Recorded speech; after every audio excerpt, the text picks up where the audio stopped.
অবতার হচ্ছে যিনি অবিভাজ্য, অব্যয়, অক্ষয়। যখন তিনি ধরিত্রীর ক্লেদপূর্ণ অবস্থা দেখে স্বয়ং তিনি অবতীর্ণ হন, তিনি হচ্ছেন অবতার এবং তিনি বিষ্ণুর স্বরূপ। বিষ্ণুর স্বরূপ যদি হয় তাহলে কৃষ্ণের এই অবস্থা কেন? একদম মহাভারতের আদি পর্বে 190 অধ্যায়ের 3 থেকে নিয়ে 33 নম্বর শ্লোকের মধ্যে আপনারা গল্পটি পাবেন যে নারায়ণ ঋষি তার মাথার দুটি কেশ টেনে তোলেন, একটি সাদা এবং একটি কালো। সেই সাদা চুল থেকে বলরাম হয়, কালো চুল থেকে কৃষ্ণ হয়। যেহেতু কেশ থেকে হয় বলে তার নাম কেশব। আবার এই কৃষ্ণকেই দেখুন এরা কি করে ভগবান বলে। এই কৃষ্ণকে আমরা দেখবো শুধু কি মাত্র মহাভারত বলেছে? না, মহাভারত বলছে না। একই কথা বলছে বিষ্ণু পুরাণের পঞ্চম অংশের প্রথম অধ্যায়ের 2 নম্বর শ্লোকে। আরেকটি তথ্য অধ্যাপক সুধাকর সর্দার জানাচ্ছেন যে ইন্দ্রপ্রস্থে যুধিষ্ঠিরের অভিষেকের সময় কৃষ্ণকে প্রধান অতিথি করার জন্য শিশুপাল কৃষ্ণের নীতিহীনতার বিষয় উল্লেখ করেন। তো আমরা বিষ্ণু পুরাণে দেখতে পাচ্ছি সেখানেও শ্রীকৃষ্ণের জন্মগ্রহণ করাচ্ছেন বিষ্ণুর কেশ থেকে, চুল থেকে। শুধু বিষ্ণু পুরাণে নয়, আমরা বিষ্ণু পুরাণের পরে চলে যাব ভাগবত, বৈষ্ণবদের আদরণীয় গ্রন্থ।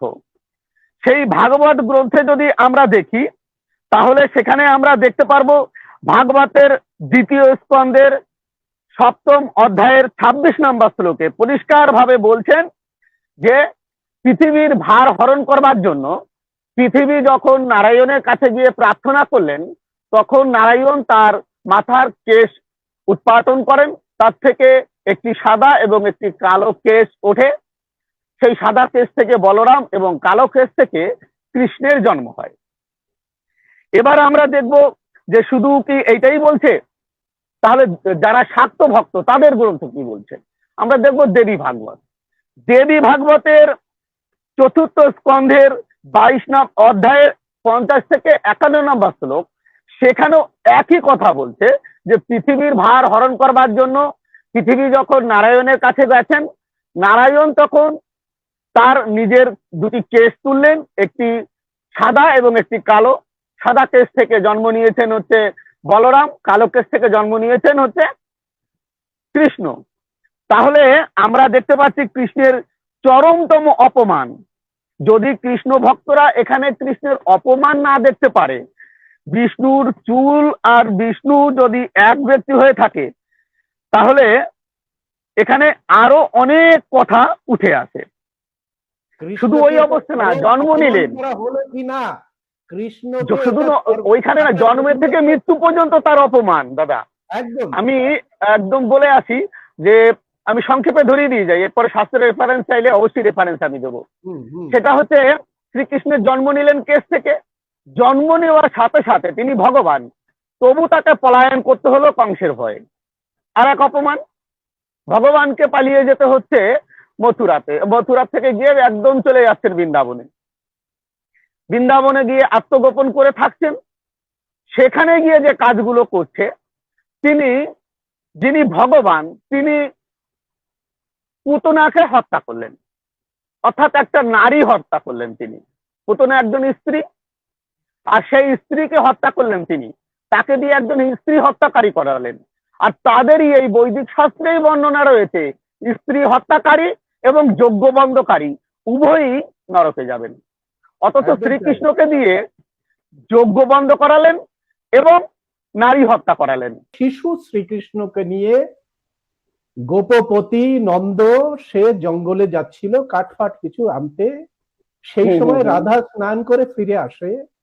ওইরকম একটি সুন্দর বালককে দেখে, শিশু বালক নয়, শিশুকে দেখে হঠাৎ তিনি কাম উত্তেজিত হয়ে তাকে নিয়ে চলে যায় জঙ্গলের মধ্যে এবং ওই শিশুর সাথে সে রতিক্রিয়া করে। ব্রহ্মবৈবর্ত পুরাণ শ্রীকৃষ্ণের জন্মখণ্ড।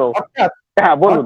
এই যে কৃষ্ণ চরিত্রের মধ্যে দিয়ে মা, বোন, মামি, মাসি, কাকিমা, জেঠিমা এদের প্রতি মূল নিবাসী ভারতবর্ষের মানুষদের যে শ্রদ্ধা, তাদের ভালোবাসা, তাদের সমস্ত কিছুকে একেবারে দুর্মুজ করে ছেড়ে দেওয়া হলো না কৃষ্ণ চরিত্রের মধ্যে দিয়ে, এমন একটি চরিত্র নির্মাণ করে এবং শেষ পর্যন্ত তাকে মানে এই যেভাবে রাসলীলার মধ্যে দিয়ে, যেভাবে তাকে ব্রজলীলার মধ্যে দিয়ে ফাঁসিয়ে কৃষ্ণ চরিত্রকে অঙ্কিত করেছে, সেটা কোন কোন ধর্ম হতে পারে?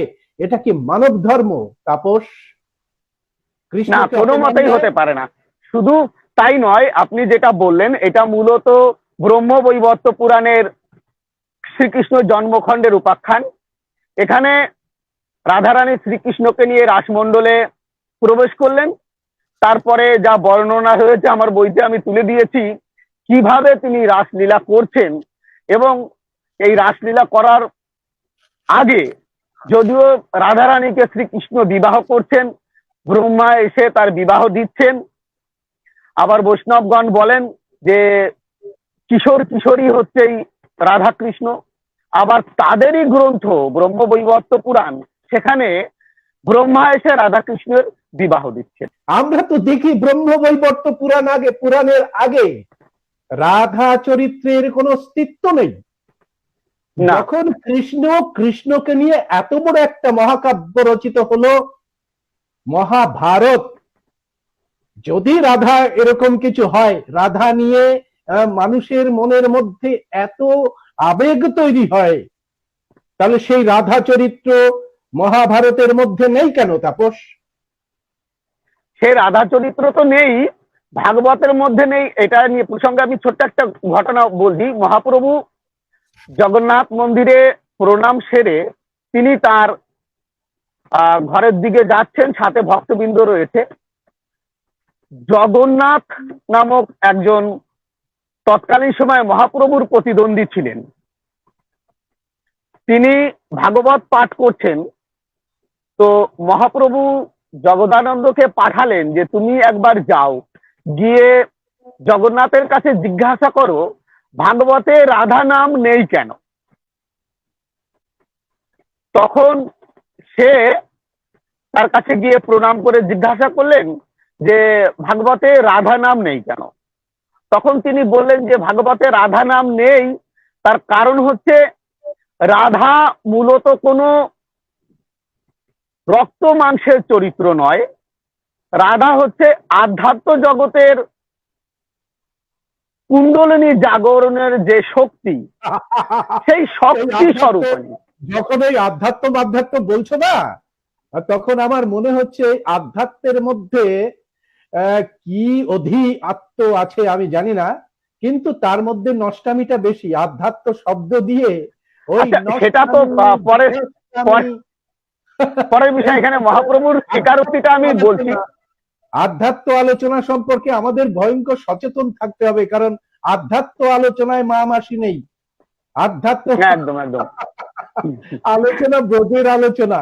সুতরাং আমরা যে মানুষ, ভারতবর্ষের মানুষ, রক্ত মাংসের মানুষ, ওষুধ ধর্ম অনুসারী মানুষ, যারা বোনকে স্নেহ করি, মাকে শ্রদ্ধা করি, মা মাসি দিদিমা কাকিমা জেঠিমাকে মাতৃজ্ঞানে শ্রদ্ধা করি, আমরা শিশুর সঙ্গে যুদ্ধ করি না, আমরা মহিলাদের সঙ্গে যুদ্ধ করি না। সুতরাং এই আধ্যাত্মের মধ্যে দিয়ে ব্রজলীলার এই যে ভয়ঙ্কর রকমের অসুর ধর্মের মধ্যে পড়ে না। সুতরাং আধ্যাত্ম থাক। এবার মহাপ্রভু ওইখানে বললেন, এটা কোথাকার বই রয়েছে, শ্রীকৃষ্ণ শ্রী শ্রী চৈতন্য চক্রা, ঠিক, গোবিন্দ দাস বাবাজি উড়িয়া ভাষায় রচিত গ্রন্থটি, সেটি আমার কাছে রক্ষিত রয়েছে। সেখানে পরিষ্কার উল্লেখ রয়েছে, মহাপ্রভু বলছেন ভাগবতে রাধা নাম নেই। তো এখানে আরো রয়েছে যে শ্রীকৃষ্ণ কি হলো, তাহলে ওই জায়গায় তাকে ব্রজলীলা করানো হলো, অসুর বধ করানো হলো, হয়ে সে যখন চলে আসছে মামার গৃহে, তাকে অক্রূর যখন নিয়ে এলেন, আসার পরেই তিনি প্রথমেই মামাকে হত্যা করলেন। ঠিক, একদম তাই। মামাকে হত্যা করলেন। তিনি এত বড় বীর যে তাকে জরাসন্ধের ভয়ে পালিয়ে যেতে হচ্ছে। কেন জরাসন্ধ বহুবার আক্রমণ করেছে এবং যদু বংশ তাতে নষ্ট হচ্ছে। তাই শ্রীকৃষ্ণ চাইছে যদু বংশ যদি রক্ষা করতে হয় তবে বলরামকে এবং আমাকে অতি অবশ্য পলায়ন করতে হবে, না হলে আমাদের এই বংশ রক্ষা হবে না। তাই তিনি এই বংশ রক্ষা করবার জন্য এই জায়গা থেকে পালিয়ে যাচ্ছেন। এবং মহাভারতের আদি পর্বে যুধিষ্ঠিরের কাছে শ্রীকৃষ্ণ বলছেন, আমি যদি 400 বছর একটানা আমার চক্র দিয়ে জরাসন্ধের সৈন্য হত্যা করি তথাপি আমি তার সঙ্গে যুদ্ধে পেরে উঠব না। ইনি হচ্ছেন ভগবান, যিনি যুদ্ধে পেরে উঠবেন না নিজে স্বীকার করাচ্ছেন বেদব্যাস। এইবার তিনি চলে গেলেন। চলে যাওয়ার পর কিছুদিন পর তিনি, আচ্ছা তার মাঝে আমি একটু ব্রজধামের কথা বলি। যখন নন্দের গৃহে ছিলেন তখন তিনি দেবরাজ ইন্দ্রের যজ্ঞ বন্ধ করালেন। এখানেও দেখালেন মূলনিবাসীদের যে দেখো তোমার যে কৃষ্ণ, সে কৃষ্ণ আমাদের এই গ্রন্থে অপরিবর্তিত। তিনি যজ্ঞ বন্ধ করেন, কিন্তু যজ্ঞ বন্ধ করালেন তাকে কি দিয়ে না, ওই সময় যে সমস্ত পশু খাওয়া হতো সেই সমস্ত পশু বধ করতে বলা হলো। সেই পশু বধ করে তার মধ্যে থেকে মহিষের মাংস দেওয়া হলো। মহিষের মাংসের দ্বারায় পর্বতের পুজো করা হলো এবং সেই পর্বতের পুজো করে তিনি সেই মাংস খেলেন। অর্থাৎ শ্রীকৃষ্ণের যজ্ঞ কিন্তু বন্ধ করালেন।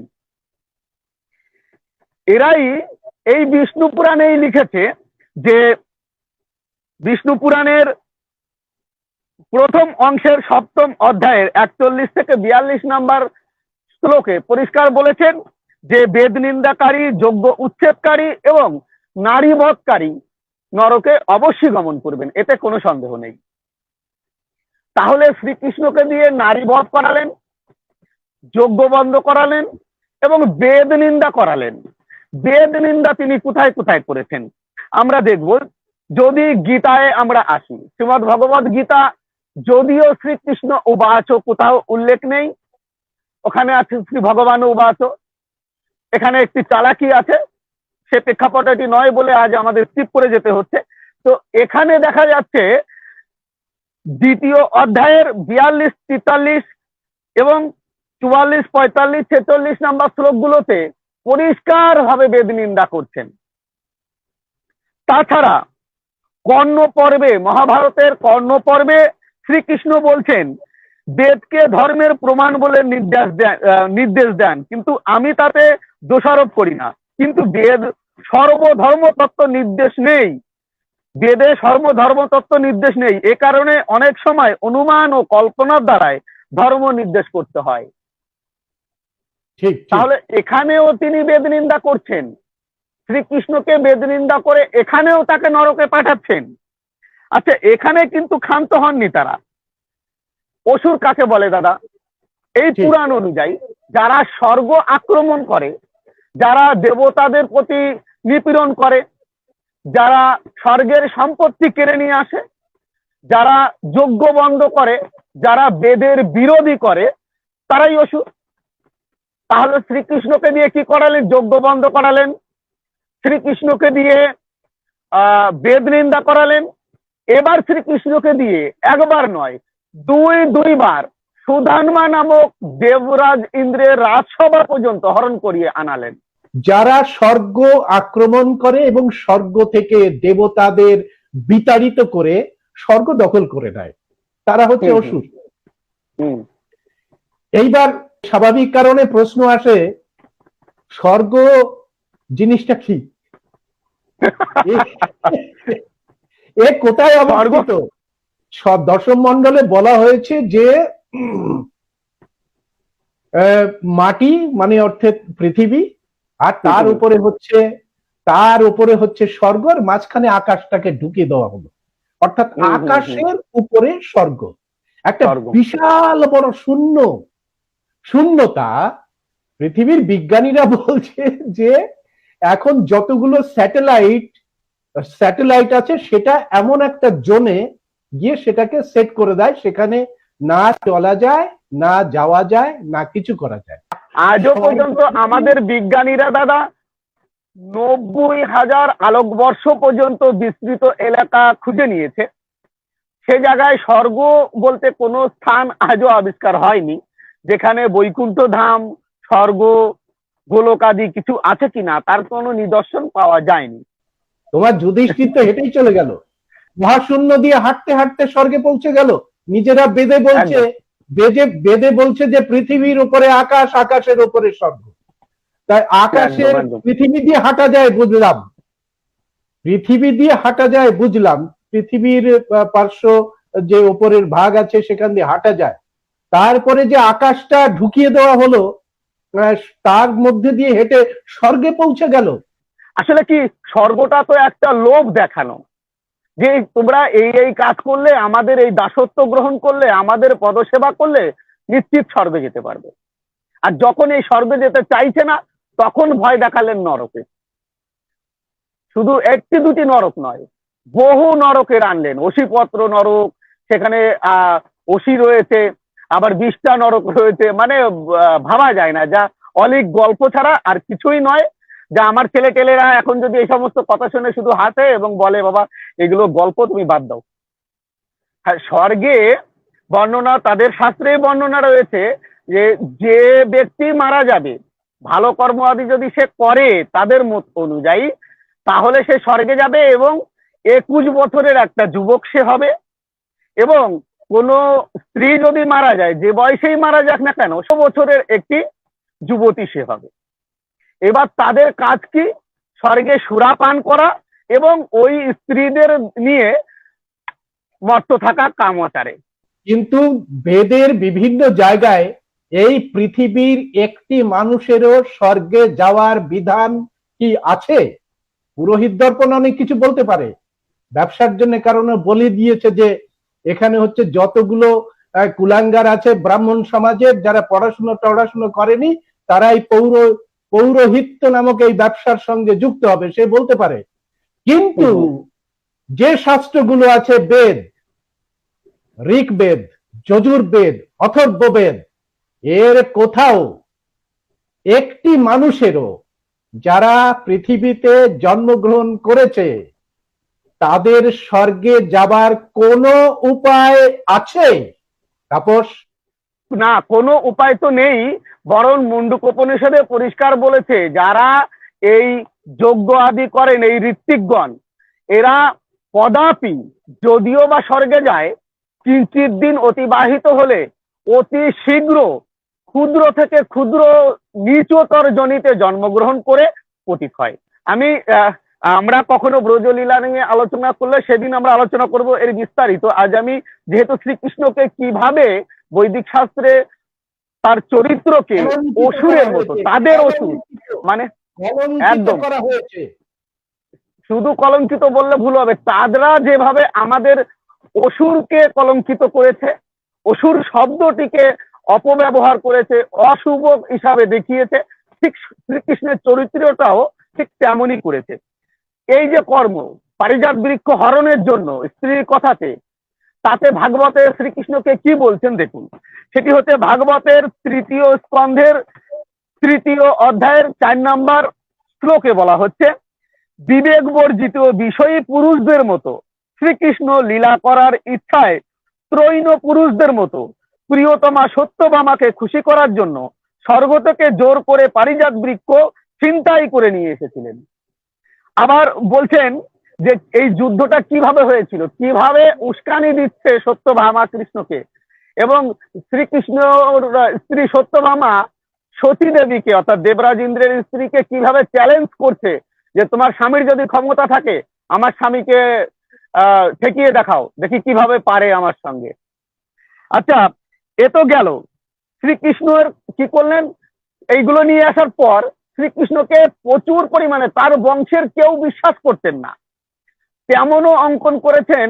আমি বিষ্ণু পুরাণের থেকে দেখাচ্ছি, বলছি দেখুন, বিষ্ণু পুরাণে শ্রীকৃষ্ণকে চরমভাবে অপমান করেছে যে তার বংশের লোক কেউ তাকে বিশ্বাস করতেন না। সত্রাজিতের কাছে একটা মণি ছিল, যে মণিটি প্রতিদিন 7 ভার করে সোনা দান করত, আদৌ করতো কিনা জানি না, কিন্তু তাদের পুরাণের কথা। তো সেই মণিটিকে কি করলেন, সত্রাজিৎ ভয় পেলেন যে আমার কাছ থেকে কৃষ্ণ ছিনিয়ে নিতে পারে। বুঝবেন বিষয়গুলো, এই জায়গায় পয়েন্ট। কৃষ্ণ ছিনিয়ে নিতে পারে, সে ভগবান, সে তার কাছ থেকে ছিনিয়ে নিতে পারে। সে ভয়ে তার ভাই প্রসেনকে মণিটি দান করলেন। প্রসেন কি করলেন, মণিটি গলায় পরে জঙ্গলে গেলেন শিকার করতে। শিকার করতে যাওয়ার পর একটা সিংহ প্রসেনকে মেরে সেই মণিটি নিয়ে নিলেন। মণিটি নিয়ে নেওয়ার পর খানিকক্ষণ পর সিংহ গিয়ে গুহার মুখে শুয়ে আছে। জাম্বমান ওই রাস্তা দিয়ে যেতে গিয়ে, জাম্বমান হচ্ছে একজন ভল্লুক, আপনারা প্রত্যেকে জানেন, তার নতুন করে বলার অপেক্ষা রাখে না। রামায়ণের একটা ক্যারেক্টার যে জাম্বমান, সেই জাম্বমান কি করলেন, সিংহকে মেরে ওই মণিটি নিয়ে গুহার ভেতরে করে পাতালে চলে গেলেন। ওই গুহার মধ্যে দিয়ে পাতালে যাওয়া যেত। মানে কতটা হাস্যকর এটা আপনারা বুঝবেন, কতটা যুক্তিযুক্ত। তো পাতালে গিয়ে তিনি তার দাসীর ছেলের হাতে ওই মণিটি দিয়ে দিয়েছেন। কৃষ্ণর পরে দোষারোপ হচ্ছে, তার বংশের সবাই বলছে যে প্রসেনকে মেরে কৃষ্ণ নিশ্চয়ই এই মণিটি ছিনিয়ে নিয়েছেন। তাই কৃষ্ণ মনে মনে ভাবছে যে এই কালিমা আমাকে মোচন করতে হবে, যেভাবেই হোক মণিটি আমাকে খুঁজে দিতে হবে। কিছু সৈন্য সাথে নিয়ে কৃষ্ণ বেরিয়ে পড়লেন। এসে তিনি দেখলেন যে প্রসেন মারা গেছে এবং কিছু দূরে সিংহ মৃত অবস্থায় পড়ে আছে। আর গুহার মধ্যে দিয়ে জাম্বমান হেঁটে গেছে, ধুলার মধ্যে দিয়ে তার পায়ের চিহ্ন রয়েছে। শ্রীকৃষ্ণ তার সৈন্যদের বললেন, তোমরা দাঁড়াও, আমি ভেতরে যাচ্ছি। যদি কয়েকদিনের মধ্যে, সপ্তাহখানেকের মধ্যে না ফিরে আসি, তাহলে আমি মারা গেছি এই চিন্তা করে তোমরা ফিরে যাবে। শ্রীকৃষ্ণ ভিতরে প্রবেশ করলেন, দেখলেন একটা বালকের কাছে মণি রয়েছে, তার কাছ থেকে কেড়ে নিতে গেল। আমি অতীব সংক্ষেপে বলছি। তো কৃষ্ণ কেড়ে নিতে গেলে বালকটি চিৎকার করলো। জাম্বমান তখন বেরিয়ে এসে কৃষ্ণের সঙ্গে যুদ্ধ করা শুরু করলো। প্রথমে গালিগালাজ দিয়ে শুরু হলো, তারপর ভয়ঙ্কর যুদ্ধ। এই যুদ্ধ হতে হতে 21 দিন সময় লেগেছিল। কিন্তু এর মাঝে একটা দারুণ ঘটনা ঘটালেন বেদব্যাস, শ্রীকৃষ্ণের জীবন্ত শ্রাদ্ধ করলেন। কি করলেন, কৃষ্ণ গুহার মধ্যে মারামারি করছে, 8-10 দিন কেটে গেলে তার সৈন্যরা সেখান থেকে চলে আসে। চলে আসার পর এসে ইয়েকে জানায়, বাড়িতে এসে জানায় যে শ্রীকৃষ্ণ তো মারা গেছে, কারণ কি তারা তাদের আর খুঁজে পাওয়া যাচ্ছে না, তিনি তো বেরিয়ে আসেননি। এ কথা শুনে সকলে খুব চিন্তায় পড়ে গেলেন যে তাই তো, শ্রীকৃষ্ণ মারা যদি যায় তাহলে কি করা হবে। এই বিষয়ে খুব চিন্তান্বিত হয়ে পড়ে ভাগবত পুরাণে বলছে যে শ্রীকৃষ্ণকে ফিরে পাওয়ার জন্য দুর্গা মন্দিরে গিয়ে তার বংশধরেরা এবং শ্রীকৃষ্ণের স্ত্রীরা বিভিন্ন ভাবে প্রার্থনা করতে লাগলেন। কিন্তু বিষ্ণু পুরাণ বলছে অন্যরকম। বিষ্ণু পুরাণ বলছে যে শ্রীকৃষ্ণ মারা গেছে এ খবর শুনে তার পুত্রগণ এবং তার স্ত্রীরা সকলে মিলে তার ঔদদহিক কর্ম করে দিলেন, অর্থাৎ তার শ্রাদ্ধ কর্ম করে দিলেন। এই ব্রাহ্মণের দ্বারা শ্রাদ্ধ করাবার সময় তার উৎসর্গিত যে জল, এই জল খেয়ে শ্রীকৃষ্ণের গায়ে শক্তি হয়েছে, সেই শক্তিতে বলিয়ান হয়ে তিনি জাম্বমানকে যুদ্ধে পরাজিত করেছেন। কৃষ্ণ ভারতীয় মূল নিবাসী অসুর সভ্যতার একজন রাজা ছিলেন। তিনি অসুর অবশ্যই, এবং ঋগ্বেদে ব্যবহার করা হয়েছে যে অসুর শব্দটি, সেটি একমাত্র শ্রীকৃষ্ণের মহানত্বের উদ্দেশ্যে। এবার পুরাণে সেটিকে কলুষিত করবার জন্য শ্রীকৃষ্ণ যেহেতু অনার্য বংশোদ্ভূত, শ্রীকৃষ্ণ যেহেতু অসুর সম্প্রদায়ের ভুক্ত, যেহেতু অসুর সম্প্রদায়ের মানুষ, সেই জন্য শ্রীকৃষ্ণকে পুরাণের অসুর হিসাবে তার চরিত্রকে কলঙ্কিত করা হয়েছে বারবার।